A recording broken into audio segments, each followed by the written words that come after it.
आज हम बात करेंगे हिंदी साहित्य के एक ऐसे महान कवि की, जिनकी कविताओं में ओज, क्रांति और राष्ट्रप्रेम की भावना जलती है। हम बात कर रहे हैं रामधारी सिंह दिनकर जी की और उनकी प्रसिद्ध कविता जनतंत्र का जन्म की, जो हर भारतीय के हृदय को झकझोर देती है। कवि परिचय। रामधारी सिंह दिनकर। रामधारी सिंह दिनकर का जन्म 23 सितंबर 1908 को बिहार के बेगूसराय जिले के सिमरिया घाट नामक गांव में हुआ था। वे एक साधारण किसान परिवार से थे, परंतु उनकी सोच असाधारण थी।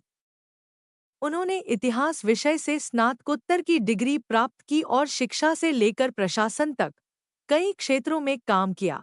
वे भारत सरकार में हिंदी सलाहकार भी रहे। उन्हें राष्ट्रीय कवि कहा जाता है, क्योंकि उनकी कविताएं भारत की आज़ादी और जनभावनाओं की सच्ची अभिव्यक्ति हैं। उनकी प्रमुख काव्य रचनाएं हैं रश्मिरथी, उर्वशी, परशुराम की प्रतीक्षा, हारे को हरिनाम, कुरुक्षेत्र आदि। अब आइए कविता जनतंत्र का जन्म की ओर चलते हैं।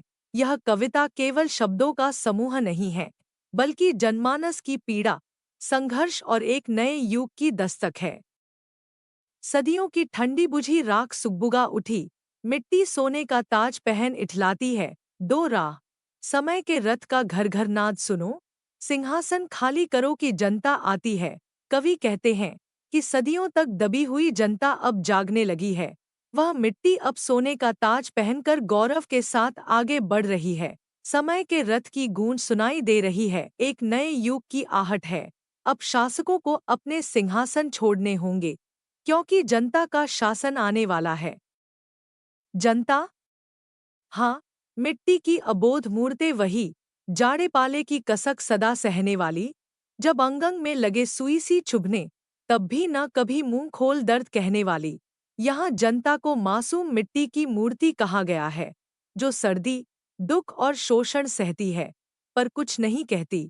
वह अपने दर्द को सहती है, लेकिन उसका मुख हमेशा मौन रहता है। यह उसकी सहनशीलता का प्रतीक है। जनता, हाँ, नमकीन बड़ी चीज की वही कसक। जनता, सब कुछ हो, बड़ी वेदना सहती है। सोचिए, गाया बाहें, इस प्रभंजन तंत्रम्यता है प्रश्न यह। जनता अब क्या कहती है? कवि कहते हैं कि जनता में नमक की तरह कसक, तीव्रता होती है।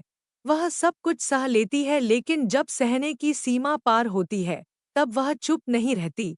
अब सवाल यह है कि इतने वर्षों की पीड़ा के बाद जनता क्या कहेगी?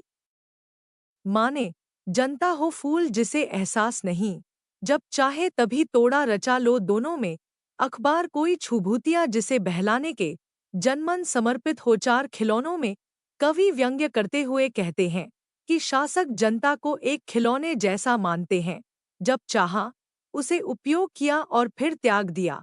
समाचारों, दिखावों और लालच से जनता को बहलाया जाता है, पर अब वह समय नहीं रहा। लेकिन हांता भूले, बंजर उठते हैं। जनता जब को भवन हो, धधक उठती है। दो राह, समय के रथ का घर घर नाद सुनो, सिंहासन खाली करो की जनता आती है। कवि चेतावनी देते हैं कि अगर जनता को हल्के में लिया जाए, तो वही शांत जनता आक्रोश बनकर उठती है। अब समय बदल गया है। जनता का रथ आ रहा है, जो सिंहासन को हिला देगा। हुंकारों से महलों की नींव उखड़ जाती, सीनों के बल से ताज हवा में उड़ता है। जनता की रोके राह, समय ने तान दी किरण, वह चीर चांदनी, काल ऊपर ही झुकता है।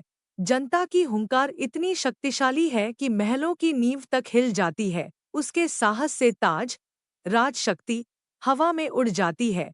जो जनता को रोकना चाहे, समय स्वयं उसका साथ देता है। अमरा, सत्ताधीशों, सहस्रबाहु का अवतार, बींधे, गगनांबर के तारे टूटे जाते हैं। वह और नहीं कोई, जनता के सपनों अद्भुत चरित्र तिगिन का घर्ष उमकते आते हैं। कवि यहाँ कह रहे हैं कि जो अब सत्ता में हैं, वे चाहे कितने ही शक्तिशाली क्यों न हों, जनता के उमड़ते हुए स्वप्न उन्हें गिरा देंगे। जनता अब एक अद्भुत शक्ति के रूप में उभर रही है। आरती लिए तो किसे ढूंढता है मूरत, मंदिरों, राजमहलों में, तहखानों में, देखा कहाँ सड़कों पर मिट्टी तोड़ रहे देवता मिलेंगे खेतों में, खलिहानों में। कवि प्रश्न करता है कि तू पूजा करने के लिए किसे ढूंढता है, राजमहलों या मंदिरों में नहीं।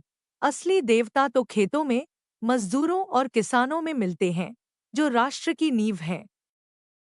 फावड़े और हल राजदंड बनने को हैं, घुमस्ता सोने से श्रृंगार सजारी है। दो राह समय के रथ का घर घर नाद सुनो, सिंहासन खाली करो कि जनता आती है। अब हल और फावड़ा ही राजदंड बन गए हैं। मजदूरी, श्रम और पसीना अब शासन की पहचान है। समय का रथ गूंज रहा है और वह कह रहा है, सिंहासन खाली करो कि जनता आती है।